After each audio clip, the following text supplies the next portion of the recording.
I know everyone was very riveted by the networking, so people are still filing in, but thank you very much for coming. My name is Andrew Lawton.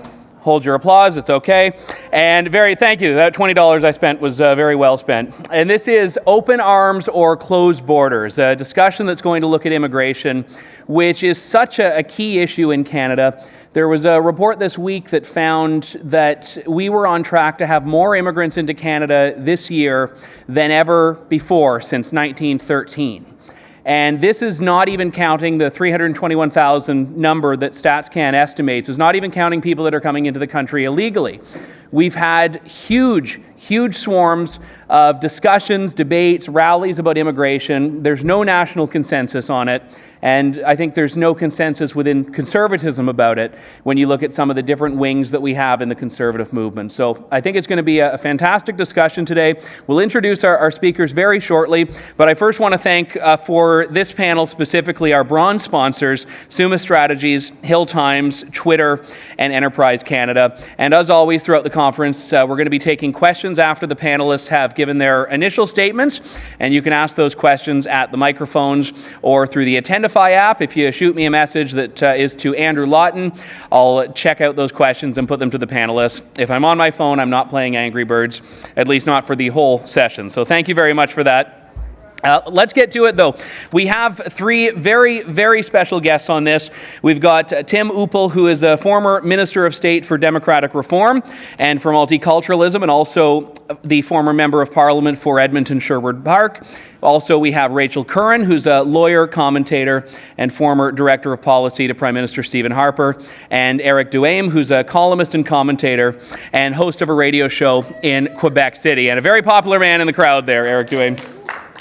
And fun fact, Tim Uppal was the Minister of State for Democratic Reform, and he was one of the last ones that knew the country he was born in. One of your successors didn't, in Maryam Monsef, so we appreciate the clarity that you've brought to this here. We're going to get going, though, and it is my great privilege to welcome up to start this discussion the Honourable Tim Uppal.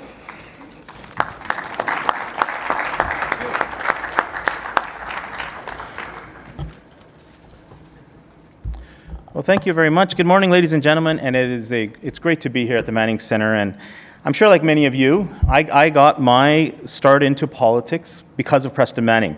I read one of his books. I liked what he had to say about how we should be running the country, and I joined the Canadian Alliance back then. And those days, it was definitely rare for a young turban Sikh to be involved in the Canadian Alliance.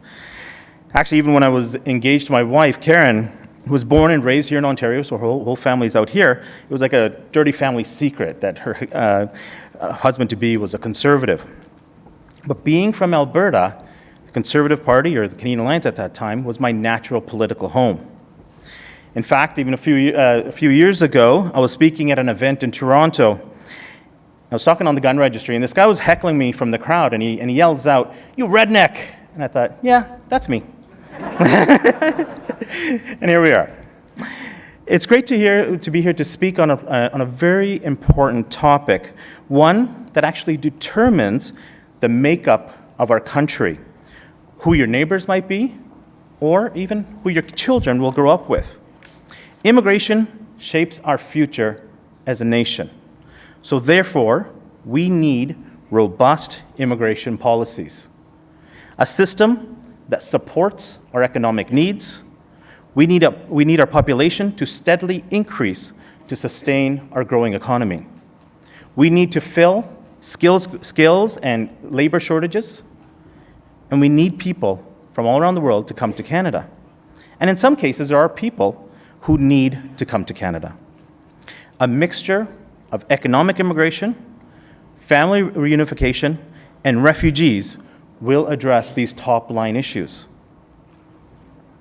When we were in government, under the leadership of Stephen Harper, we had the highest levels of immigration of any previous government, even during the recession, which actually helped us come out of the recession stronger.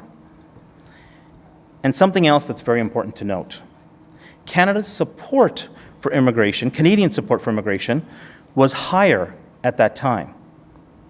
Because when governments manage immigration properly, Canadians have more confidence in the system and have more support for immigration. Unfortunately, under the Trudeau Liberals, many Canadians have lost confidence in the Liberals' ability to manage the system and therefore have a less favorable view of immigration in general. I'm very pleased that Andrew Scheer and the Conservative Immigration Shadow Minister, Michelle Rempel, have been clear that Canada's Conservative support an orderly, fair, and compassionate immigration system. So what I'm saying to you is that we got immigration policy right when we were in government, and I'm fully confident that we will get it right again under Prime Minister Andrew Scheer. Thank you. So today, I want to talk to you about looking beyond our immigration policies and looking at the people. As Conservatives, how do we build and sustain support with Canadians who immigrated here, or Canadians who were born here and are from various different cultural and religious backgrounds? As we know, the basic result of a robust immigration system is that people from all around the world will come and move here to Canada. Our communities are becoming more diverse, and as conservatives, we need more support from Canadians of these diverse backgrounds. This is something that I know Conservatives understand, and we have done very well. I had the pleasure of working with Jason Kenney when he led the effort to build support amongst various cultural communities and religious communities right across the country. And I see that work continuing today with Andrew Scheer, members of Parliament Garnet Jennis, and others working to maintain and grow our support within these communities. But now, I think we need to go further. We need true engagement, true participation, and integration with our party. Back in 2006 and leading up to the 2011 election, it was really important to show up at cultural and religious events. That's what Jason Kenney did. Every weekend, his Curry in a Hurry tour was about showing up and being there. The Liberals neglected these communities. So Jason and many other Conservatives attended events and these cultural festivities, and we celebrated religious holidays with many of these communities. We sincerely got to know them, and we spent time with them.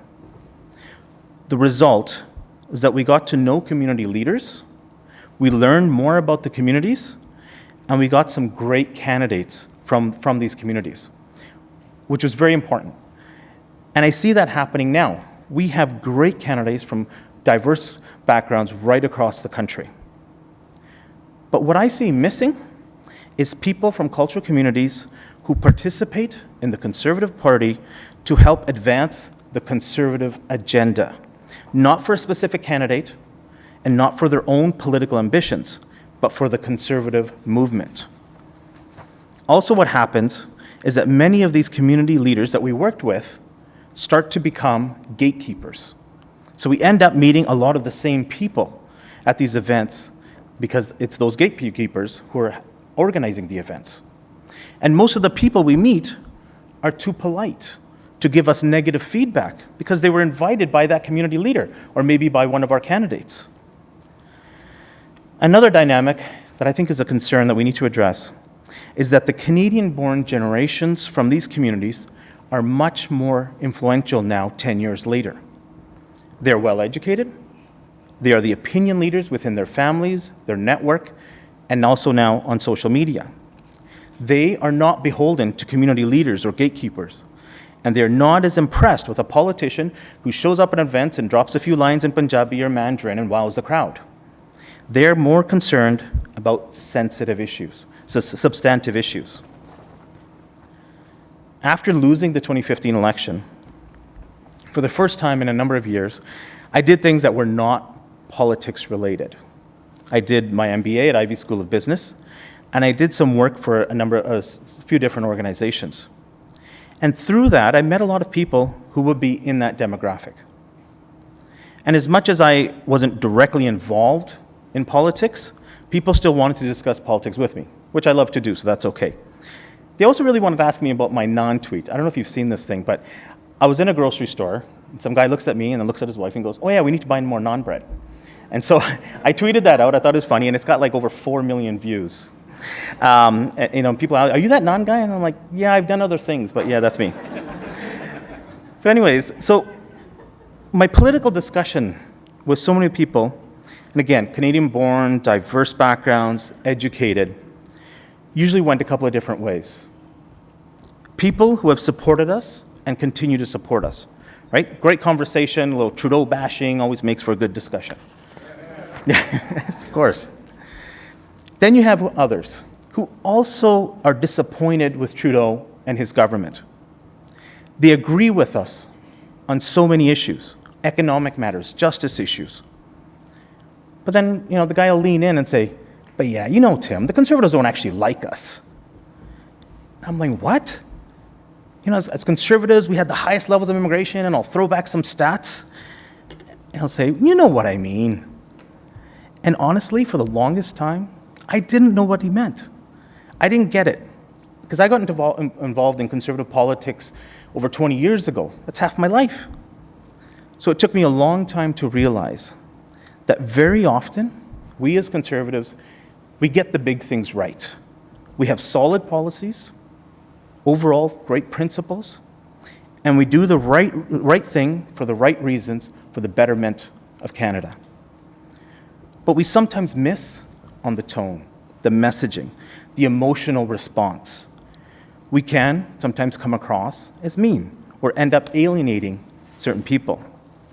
Other times, we tweak things because as Conservatives, we always want to fix the system. And we may not see how it affects a certain portion of the population in a way that we necessarily did not intend for it to do so. We also need to remember that almost every political wedge issue, especially cultural or religious ones that we may not fully appreciate or understand, are a double-edged sword. And many times, the negative response can do more damage than the planned short-term positive gains. And we need to get past the community gatekeepers. We need to get better feedback from individuals, groups, and organizations, even ones that don't agree with us. We need honest, constructive criticism, reflect on that information, and act on it. This will not only help with our path to victory in October, but we will also have a party and a Conservative movement that has more depth and longevity. Thank you. Thank you, Tim. Thank you very much, Tim. We'll go next to Rachel Curran. I think those are my students at Carleton, and they're still waiting for their final marks. So that's probably where the cheers are coming from, and you're all going to do really well. Okay, so the title of this session is called Open Arms or Closed Borders. I'm going to argue that neither of those things is the right solution, and I'm also going to argue in favor of a system that looks pretty similar to the one that we have now. Look, I think one of the most important things we need to do first is make sure that we're clear about the distinction between the legal immigration system, whereby skilled individuals apply to come to Canada and they have their applications thoroughly vetted by the government. That process can take years. Even when an individual has multiple degrees, a job offer in Canada, is fluent in both of our official languages, it's by no means easy or cheap to immigrate to Canada. Under the immigration system, and I think Tim, you mentioned this, or Andrew, you mentioned this, we currently take in about 300,000 people per year, with our top source countries being China, India, and the Philippines. That sounds like a lot, but it's still less than 1% of our population. The most ever that we took in a single year, by the way, was 400,000 people in 1913. So we are really a country built on immigration. Now, the other system, not our legal immigration system, is our refugee system. We are signatory to an international agreement that says those with a well-founded fear of persecution have a right to come to Canada and make a claim for asylum here. Now, that system has been in place for years. Practically speaking, it's really hard for those fleeing terrible situations at home to get here and make a claim, mostly because of our geography. We have the US on our southern border, and we have oceans on our other 3 borders. So what we normally do is take a certain number of refugees selected by the UN every year from designated refugee camps. The government sets that number yearly. Historically, it's been around 25 or 30,000 people, which is quite small, actually. That number recently jumped. It almost doubled for a few different reasons to 50,000 per year. The policy changes south of the border in the US announced by Donald Trump, the increasing ease of global travel and migration. I'd also argue more global awareness of the impact of conflict. Not more conflicts overall, but better access to the results of those and a desire by people to respond. So our refugee numbers have been ticking upwards. They're still quite small overall. This is the source, though, of the current controversy at our southern border. I don't think we're dealing with it properly. There's about 25,000 additional people beyond our historic refugee numbers showing up unexpectedly and making claims. We're not at all used to that. So I think it's really important to distinguish between these streams of people coming to Canada, because the people are different, they have different backgrounds and needs, and our policy approach needs to be different too. So let's talk about the first stream, legal immigrants. I'm going to argue that we should be taking in as many of these people as we reasonably can. They're skilled, they're educated, they're entrepreneurial, they are hardworking, and they want to come to Canada because they believe in our country, in what it stands for, and in Canadian values. They are equally committed to democracy, equality, rule of law, all of the things that we subscribe to. Does it take a little while sometimes for them to fully integrate? Absolutely. But they do integrate, and we are much better off as a country for them. They contribute significantly to economic growth, to job creation, and to the prosperity of the country. They're the primary reason our population is still growing, by the way. Only about 10 to 20% of our population growth is Canadian births. The rest of it is immigration. So here's why I think it's important to attract those people now. We have a pretty limited window in which to bring the global cream of the crop here and make them Canadian. If you read a book, very good book that was recently published by Daryl Bricker and John Ibbotson, recently called Empty Planet, they make a pretty compelling argument, very persuasive argument actually, that the global population is going to level off and start to shrink much sooner than we thought, certainly much sooner than the UN predicts.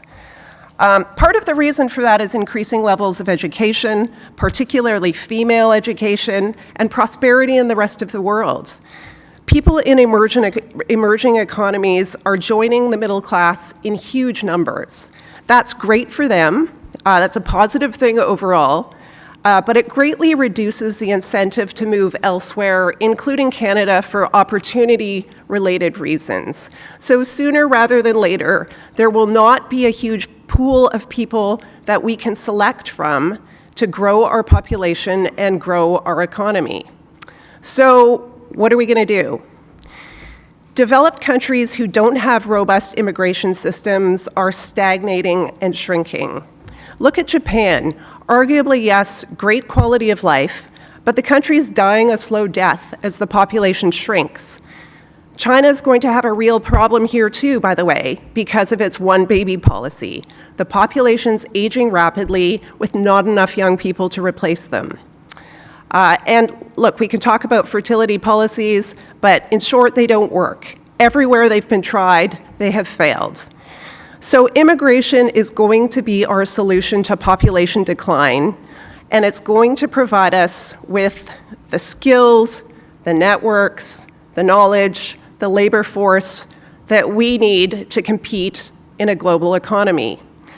We shouldn't fall for the myth that the economy is a zero-sum game, that a job for an immigrant means one less job for a Canadian. That's just not true. The truth is actually the opposite. The more skilled immigrants we take, the more jobs and wealth we are going to create. Now, our economy is starting to struggle and slow down now for different reasons related to policy decisions taken by federal and provincial governments, including the current federal government, around regulation, taxation, ideological opposition to the resource sector, and other structural issues. But I would say immigration policy is not part of the problem. So what should we do different with our immigration policy? I would say keep the system we have, but tilt the balance towards economic immigrants over family class immigrants. The majority of our immigrants are economic immigrants, but the Liberals increased family class numbers for crassly political reasons, for vote-buying reasons. I think we should focus more on our economic self-interest while still maintaining a stream for family reunification. So look, I've made a quick policy argument for immigration. Let me make a quick political one too. And Tim, you did a really good job of this. Immigrants are the new face of Canada. Minority populations are now the majority in 41 separate federal ridings. Canadians are by and large also very supportive of immigration, more supportive than anywhere else in the developed world. So an anti-immigrant party isn't going to win an election in Canada ever. That's the political reality. So maybe I'll just end by saying this. I don't have much patience for the argument that immigrants will change our culture or change the way our country looks in a negative way. I know as conservatives that we're often resistant to or skeptical about change, for good reason, by the way. We've had a really good thing going here with Canada, and we want to be awfully careful about disrupting it. But I'm convinced that bringing in carefully selected immigrants is a very good thing for the country. So not open arms, not closed borders, but carefully managed entry. Our immigrants are not as white as they were in the past, nor are they as attached to Anglo-British culture, but that's not a bad thing in my view.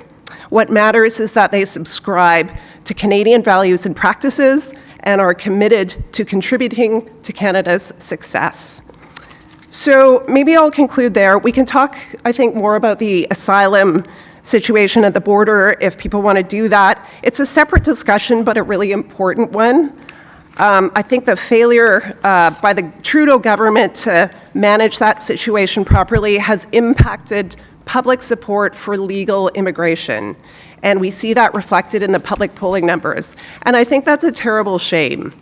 So we need to fix that situation, allowing people who are largely economic migrants, not true refugees, simply to walk across our borders illegally is not acceptable. They are de facto bypassing our legal immigration system, and many legal immigrants are actually upset about that too. But we can discuss that later. Thank you. Thank you, Rachel. And before we get to our third and final panelist on this, I just want to remind everyone, after Eric is done, we're going to be taking questions, and you can ask by going to the microphones on either side or also sending me a message through the Attendify app to Andrew Lawton. If you send it to someone else, I will not get it. And I think that where Rachel left off is actually a really good segue to Eric, who's from Quebec, where this front line is happening. So Eric Duhaime, ladies and gentlemen. Thank you very much. Merci beaucoup. First, let me thank the Manning Center for having such a panel today. It's an important issue. It's a very divisive one sometimes, and there's more and more of a huge ideological split, I think, between our elites and the people on that matter, and it is important to bring it up and talk about it. And it's not always easy to bring such an issue on the public stage because many people are scared of being accused and labeled in many ways when you talk about those things. We talked about it a little bit, you know what's going on in Quebec. You all heard of Roxham Road. Actually, many people heard about it all around the world over the last few months. And just 3 months ago, I'm going to look, you can see the image of Roxham Road where it's supposedly illegal to cross. And I want to bring this up because I've been very critical of what's going on at on that specific road. And I was blamed by the Quebec Press Council a few days ago. I didn't know when I accepted to be on that panel. And I got blamed by the Quebec Press Council because I call what's going on at that place illegal immigration. And the Quebec Press Council and the political correctness of the left wants us to use the word irregular migrants. And we cannot even talk about something illegal when it's illegal. As you can see on the sign that is on the, yeah, you can see it there. It says, stop, it is illegal to cross the border here or any place other than a port of entry. You will be arrested and detained if you cross here. Well, obviously that has not been respected, and we cannot even say that somebody who crosses there is illegal anymore in Canada. And where did it all start? You all recall probably what happened on January 28, 2017. Our Prime Minister, Justin Trudeau, tweeted, "To those fleeing persecution, terror, and war, Canadians will welcome you regardless of your faith. Diversity is our strength. Welcome to Canada." He did that the day after the U.S. government blocked his own borders, and he knew it was a very divisive issue south of our borders, and he welcomed everybody who wants to come, legally or not, to our country. Since that day, over 40,000 people crossed just at this entry point illegally in Quebec. The cost of that is estimated today at more than $1 billion, just for that port of entry. We're talking about $300 million of provincial social services. We're talking about all the security that had to be beefed up. Even people who live on that road, you know, they bought a house on a dead end and they ended up on a highway. We had to give them $25,000 each to live there. And it's all done, obviously, on the taxpayers' back. And it has become such a huge issue. In my lifetime, it's the first time ever that immigration was probably one of the most important factors in the last provincial election in Quebec. The Coalition for the Future of Quebec that got elected with François Legault as Premier made it clear. They called it illegal immigration. I don't know if the Press Council is going to go after the Premier as well. But, and they also proposed, because as Rachel rightly pointed out, the more we focus on illegal immigration, the more skeptical becomes the population regarding immigration. And there's a huge debate now in Quebec to reduce the quotas of immigration, and the new government promised to reduce them from 50,000 a year to 40,000 a year, and to stop, obviously, all the illegal immigration at the border. It's, you know, it's very important to understand that, you know, there's no debate, I think, in Canada, not a huge debate at least, regarding should we be in favor or against immigration. We're all somehow, we all have immigration roots one way or the other. It's true that this country was based on immigration and built by immigrants from all over the world. That's not the issue today that we're talking about. We're talking about respecting our laws, our borders, and our country. And, you know, by political correctness, the left is trying now to muzzle those of us who are critical of illegal immigration. And unfortunately, many small C conservatives are scared of being called racist, Islamophobic, or xenophobe, and they are too often silent regarding the respect of our laws. And I think that it's time for us all to stand up for our laws, stand up for our borders, stand up for our country. And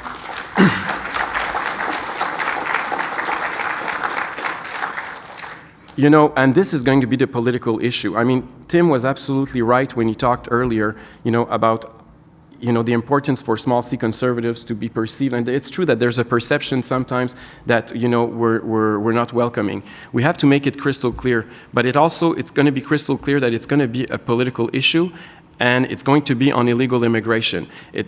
This century, again, there will be, I don't know how many thousand people who are going to cross over the next 3 months. It could become the most important issue in the federal election in Quebec. As you know, we're probably one of the last provinces where Justin Trudeau still hopes he can hold his government. And but I can tell you, if this keeps going on, he's going to lose badly, just like the provincial Liberals did a few months ago, because the population is certainly not on the side of some of our elites in Quebec right now. So This panel is called, what, Open Arms or Closed Borders? I would have rather have it called Open at the entry, at the port of entry, and Closed Border elsewhere. Thank you very much. Thank you, Eric, so very much for that. We've got a good perspective here. Questions are already coming in, so if you have anything you'd like to put the panelists to, you can line up at the microphones or reach out through the Attendify app. And I actually want to put the first question here to Rachel, because you mentioned a word that I think causes the media's ears to perk up, which is values. And the second we have a discussion about values, we're leading ourselves inevitably down that road of having to potentially say someone's values don't align with those of Canada's. And I know this was an issue that the Harper government faced, in which you were the director of policy. So how do we have that discussion without going down, as Eric talks about, that rabbit hole of being called a racist for saying that Canadian values do exist and that they should factor into the immigration system?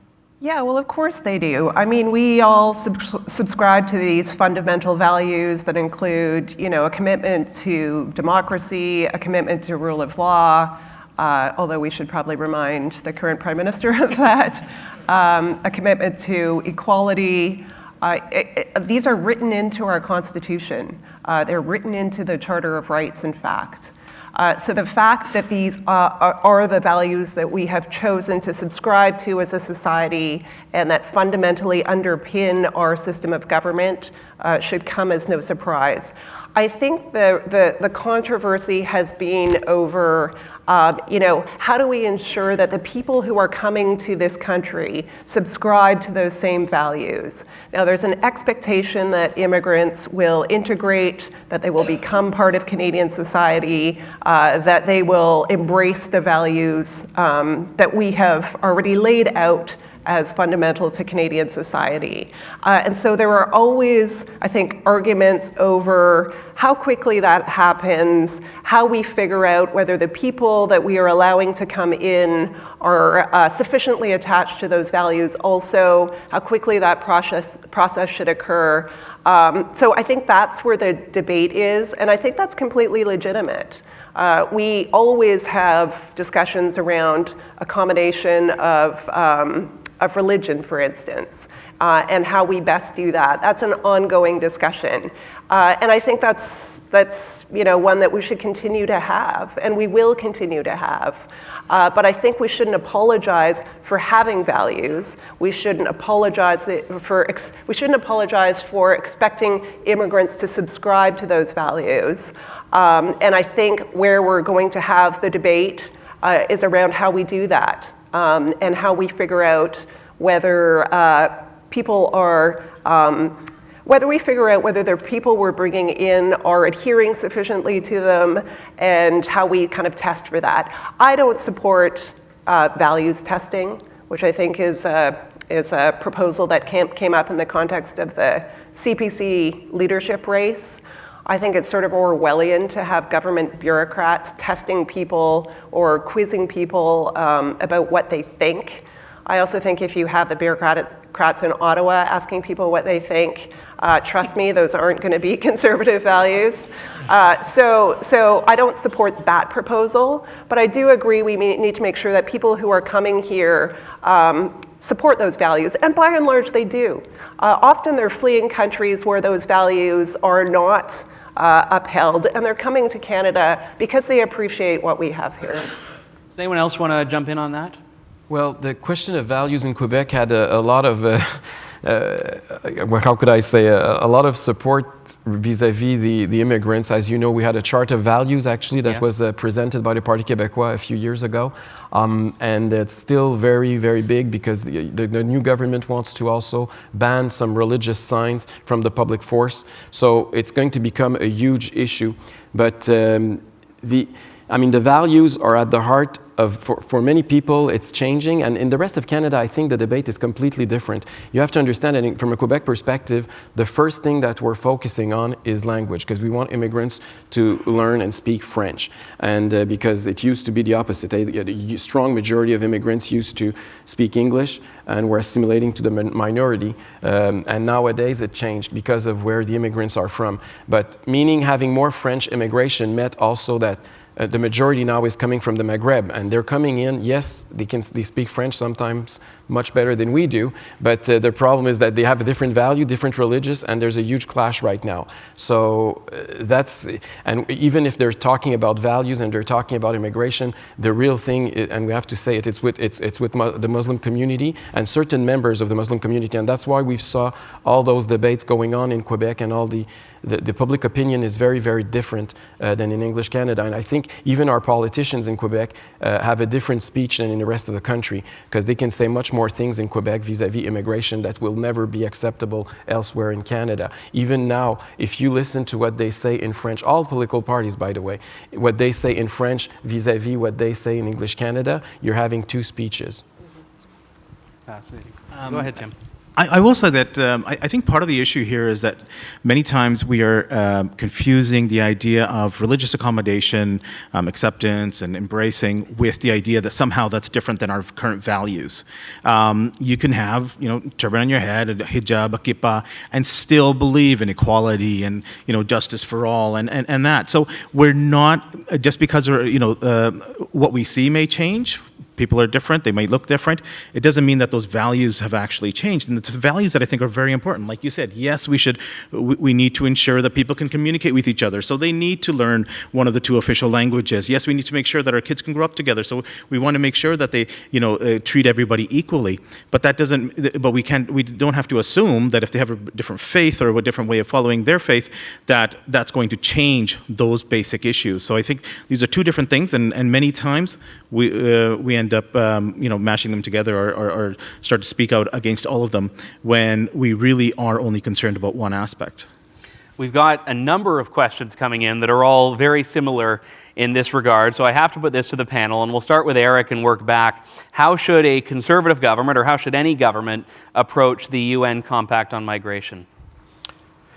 Well, we need to, as I said, we need to make sure that we close our borders elsewhere than the port of entry. We need to negotiate an agreement with the U.S. government that people who want to come in, no matter what, they cannot cross illegally the border. This is not a way. We cannot accept that these people become illegal just by crossing. This is not. You cannot welcome people by asking them to break the law to come in, because otherwise they're going to be thrown back. The message we're sending to the immigrants right now is completely crazy when you think about it. So obviously we need to renegotiate that. Rachel. Yeah, good question. Look, I think we have to be realistic about what the objectives of the compact are. There's this whole, issue around, well, it's non-binding, so why aren't you signing on to it? There's no issue here. Look, UN compacts, UN agreements are meant to influence the development of international law. They are eventually meant to influence the development and evolution of domestic law. And so we should acknowledge that. The UN Declaration on the Rights of Indigenous People, for instance, eventually became domestic law in Canada. The Paris Agreement, the UN agreement around climate change, was designed to be an international agreement, even though it's non-binding, to which all countries would voluntarily subscribe. So the point of this agreement is that it influences our law in Canada. So I think we need to dig into the substance of it and figure out what impact it's going to have on the law in Canada. Is it going to have some impact on our ability to manage the asylum claimant issue on our southern border, for instance? Is it going to normalize or regularize that? That's a problem. Is it meant to influence domestic immigration policy? Well, let's dig into the substance of the text of the compact and figure that out. So there's never been really, I think, a truly honest and detailed discussion about what's in the compact and how it is intended to influence our domestic law over time. Thank you. Rachel. Tim. As soon as I hear UN, I'm already hesitant. I'm thinking, okay, what are we doing with this thing? And so I agree with Rachel on what she's saying, is that, yes, they're saying it's non-binding, but at the end of the day, so much of our legislation is based on compacts that we've already assigned. It's a direction, it's a door opening. This is the direction they want to take, so that's step one, and then there will be step 2, 3, 4, and 5. So yes, I agree with what we've already done. Andrew has said that we'd be against signing that, and I support that. Yep. So on the note of the United Nations, I know this came up in some of the remarks, the idea of Canada bringing refugees that have been vetted by the UN and have gone through that process. Should Canada stop relying on the United Nations and instead have really more of a homegrown effort to screen and vet? I see Eric nodding, so I'll start with Eric on that one. Well, absolutely. For me, it's obvious. I mean, I don't even know what other argument can be made, but yeah, absolutely. We know all the everything, as Tim rightly pointed out, every time we talk about the UN, it's always a bureaucratic fiasco. So I'm not saying that we cannot do our own political fiascos, but we can do them well enough on our own. We don't need exactly. the help. Let's rely on ourselves to do it. Yeah. Yeah, I mean, look, it's always easy to bash the UN, and actually we end up taking the refugees often that no one else wants. I don't know if that's a good thing or a bad thing. As I mentioned earlier, the number of refugees that Canada has historically taken in every year is pretty small. We could probably do more on that front. What I would like to see is an expansion of the privately sponsored refugee program. So this is where private sector groups, often faith groups and churches, are sponsoring refugees, are providing that transition support for them when they move into Canada. And that works much better than having government sponsor refugees. So I'm not as concerned where they come from. I think we could do more on that front, but I do think we need to expand that program.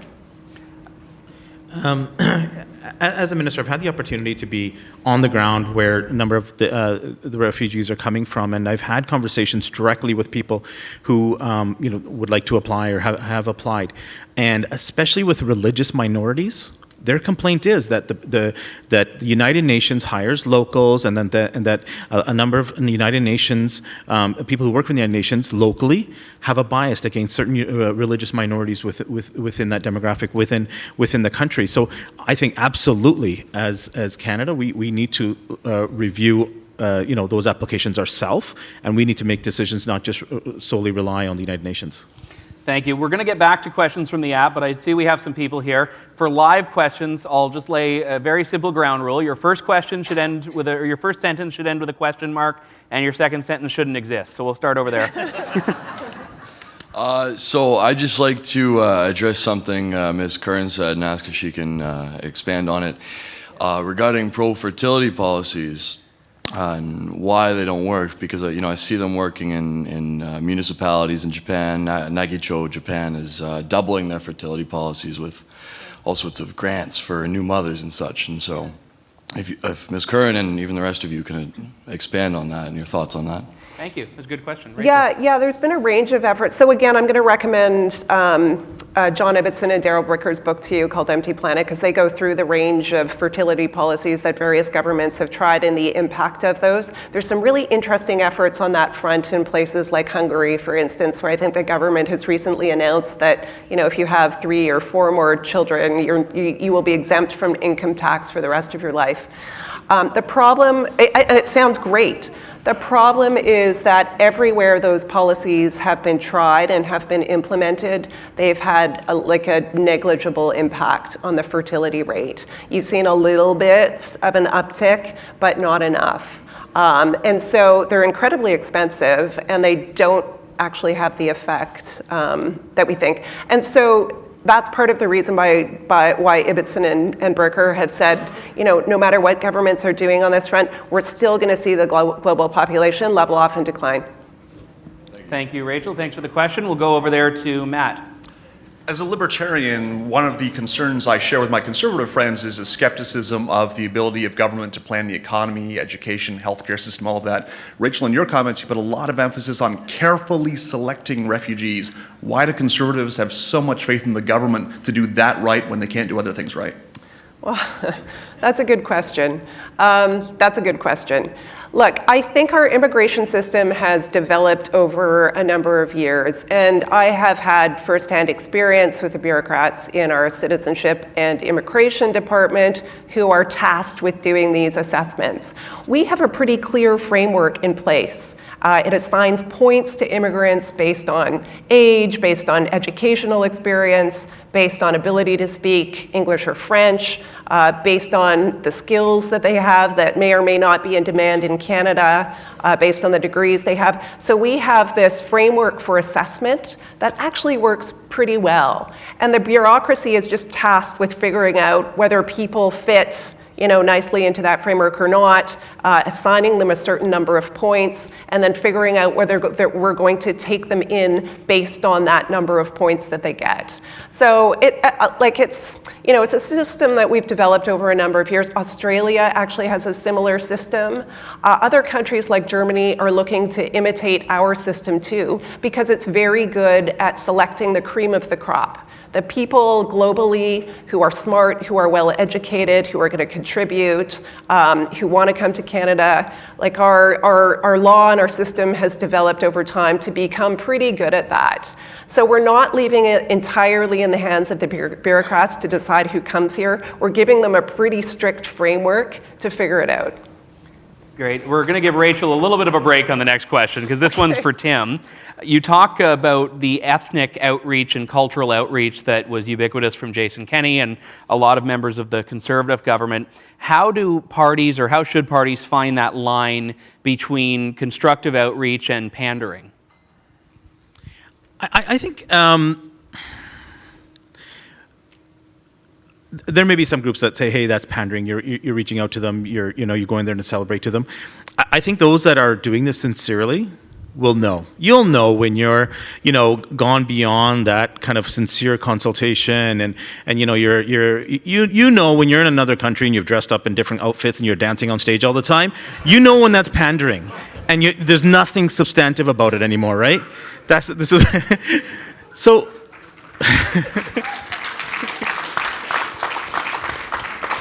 But going to an event, sharing a meal, learning more about the culture, following up with meetings around table, learning what's important in that important issues in the community, finding out from your colleagues and others how can we take action on those issues. That's substantive, and we need to continue to do that. We've done it before, and I think we can kind of take the next step now that we know a lot of the communities, we know the issues. Now we can take even further steps and also start having more dialogue and having people from these communities come onto our side and help us out more. Thanks, Tim. This is, I think, a really interesting question that merges the policy and the politics on this. And that is and I haven't seen the research, but the person says research has indicated that the citizens' perception of control and security at the border determines a country's support towards immigration. How do we find the balance between security and benevolence? And I would add my own aside to that, which is that even if the policy is, as Rachel says, very much leading to pro-immigration, if that's causing an increase if that's causing a resistance from the population, how should parties or governments navigate that? And I don't know who wants to take that one. Eric, go ahead. As I underlined, since we got so many illegal immigrants showing up, the support for immigration in Quebec completely dropped drastically overnight. And I think it's Tim at the beginning who said, when it's properly done, the support for immigration is much higher. And when there's a mess and when Trudeau talks or tweets, then, the support for immigration goes down the drain. And that's exactly what happened. So if we want to, make sure that the population stays much more open-minded and we keep being the most welcoming country in the world vis-a-vis immigration, well, the first thing we need to do is secure safely our borders. Yeah, totally. Benevolence should have no place in our immigration policy. This is not about benevolence. This is about economic self-interest. And as Eric says, people support legal immigration. They support relatively high levels of legal immigration when it's properly managed. This situation at our southern border has eroded public support for legal immigration. And that's, I think, the biggest damage that the Trudeau government has done to our immigration system is to allow public support to drop because they are not managing the situation at the U.S. border. Yes, very true. We'll go to the question over there. Thank you. So our drama teacher, Prime Minister, has said more than once that Canada doesn't have a national identity. So I was hoping that all three of you could talk on the panel about how we can take in immigrants, from around the world, but like in some places where they don't have the same values as we do in Canada. So, democracy, freedom, property rights, capitalism. But how can also ensure from a policy standpoint that they share those values. And when they come to Canada, they actually want to, live here, contribute and integrate and not, force us to adopt their own way of life. Thank you. All right, we'll start with Tim and work down on this one. I think there's a few different ways that we've done this, and there's agencies that help new Canadians once they've already been chosen, they're selected, and they're gone through the process. And it is, in most part, it is a rigorous process to come here, and we need to ensure that that process is kept up. That they've come here, and so part of that is what Rachel said, is that, okay, which immigrants are we picking? If it is the economic immigrants, many of them already have this mindset in place that they want to come here. They want to build a life for their families. They want to have a job and create jobs. So that already is a big part of that battle. We have agencies, some that are good at this, that meet with new Canadians and have these discussions about what to expect and what to expect at school and start to help out when issues arise. I think part of this is, again, what you're talking about is a reaction to mismanagement. When you bring in thousands of people, almost at once, and then you don't have the resources, or you don't put in place the resources to manage that, and you've left people out on their own, or they're struggling to find work, that's a disservice not only to all Canadians, but also to those immigrants that we've brought over. So it really comes back down to proper management, and I think if the proper management is there, the levels are kept proper, then it's better for the immigrants, and it's better for all Canadians as well. Rachel. Yeah, I think we probably need to do a better job of defining what our national identity is. I think we have one. I think we have a strong one. But too often we kind of define ourselves by what we aren't. So we need to do a much better job, I think, of defining that. But we shouldn't, look, I know Mr. Bernier in particular has raised this issue around pandering to ethnic groups. We shouldn't be afraid of celebrating the traditions of other cultures. I don't think that weakens Canadian identity at all. I think it contributes to it. When we react in this kind of fear-based way against other cultures, I think that just drives divisions. It does not drive Canadian unity. Maybe I'll stop there.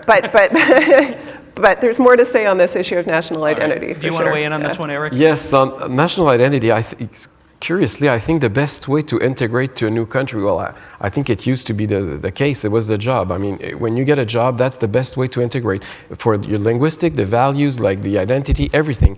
And now that we have a job shortage in Canada, more and more in many regions all across the country, I think that it's a non-issue anymore, because we used to have them concentrated and not working. Now we have to spread them because there's a shortage, especially in some regions, and they have to. So immigrants have to go to smaller regions and find jobs, and I think that's the best way for them. And even if it takes a generation, I mean, you cannot become Canadian overnight or in any way, form, or shape. So we have to look at the second generation. And unfortunately, sometimes our policies are focused on the very short term. But when you look at it after a generation or two, I don't think there's an issue. All right, thank you. We'll go to the question over there. Good morning. My name is David Lefebvre. So my question will be maybe just a little more for Tim and Eric, because we talk about international border, but there's also some kind of immigration borders inside the country. Ontario historically has received the greatest number of immigrants, but you have also a lot of the interprovincial migration that's done by recent immigrants going to Ontario, pursuing different opportunities. So my question would be from whether it's a Quebec and Alberta perspective, what would be the best provincial policies to be able to retain the most qualified immigrant that land in those provinces, and also to make sure that, well, Ontario doesn't leaches all the most qualified, and also maybe a quick comment regarding what the Atlantic provinces can do, because Prince Edward Islands, for example, is doing a much better job at retaining immigration. So basically my question is, what can provinces do to retain the best immigrants and make sure they're integrated the best way? Thanks. Good question. Thank you. We'll start with Tim on that one. You've obviously been in the Ontario and Alberta world, so what do you think? I really think, yes, there's benefits, credits that governments come up with. But at the end of the day, I really think, like Eric said, it's a job, a good, strong paying job. In Alberta, I'm from Edmonton, it's very diverse. In Edmonton, good, strong paying jobs, a lot of people that are filling, whether it's labor positions, executive positions, all the way through. Fort McMurray wasn't very diverse before.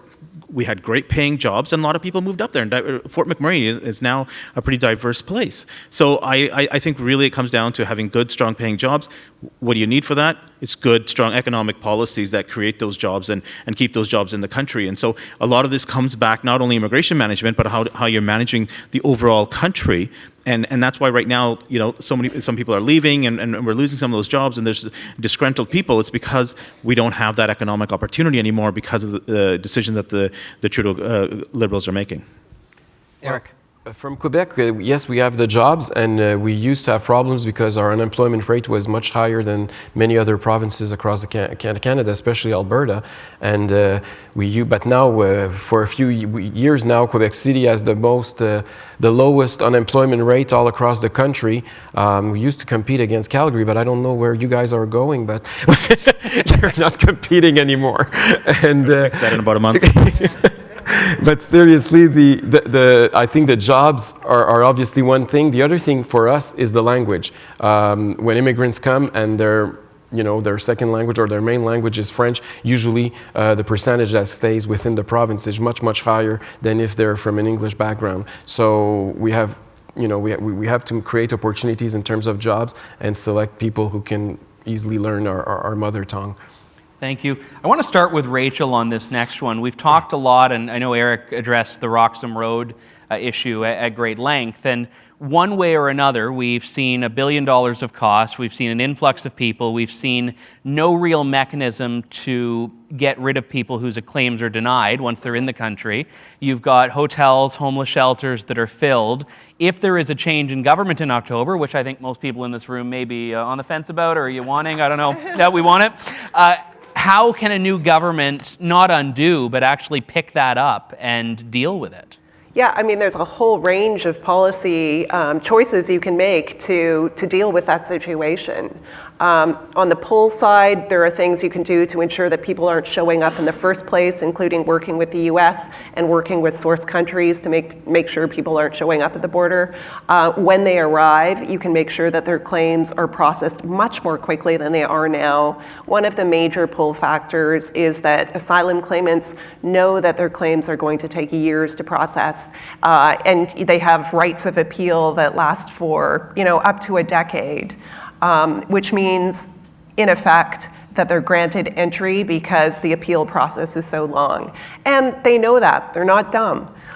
So dealing with that processing system to make sure it's quick and effective and making sure we're making a determination on whether these are legitimate refugee claims much more quickly is a fairly easy policy change to accomplish. The fact that the current government has not done that has been a very much a deliberate choice. Yes, it might require legislative change. Yes, it might require additional resources, but the fact that it has not been done up to now has been a choice. All right. Did you want to weigh in on that, Eric? Okay, please. Something I couldn't find the figures for today, but just last fall there was 65,000 cases that were in the backlog. Each of those cases are costing us between $10,000 and $35,000, and as Rachel rightly pointed out, it could take over a decade. So just that can be fixed. I mean, this is unacceptable. We cannot sustain just such a system. Like, this is going nowhere. So obviously there's, if the first priority of the new government should be to make sure that we treat those people. It's not fair for those people. It's not fair for those who entered legally, and it's not fair for taxpayers. Thank you. Thank you, Eric.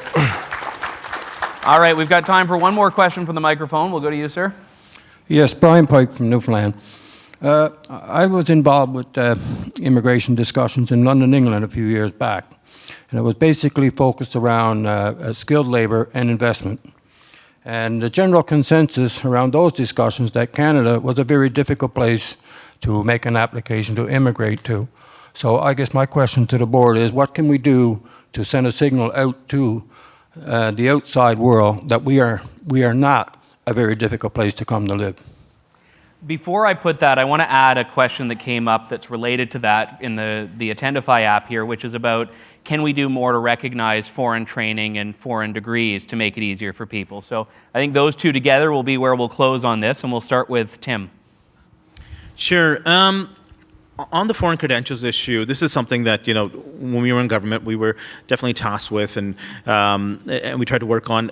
Foreign credentials recognition, in large part, are not done by the government themselves.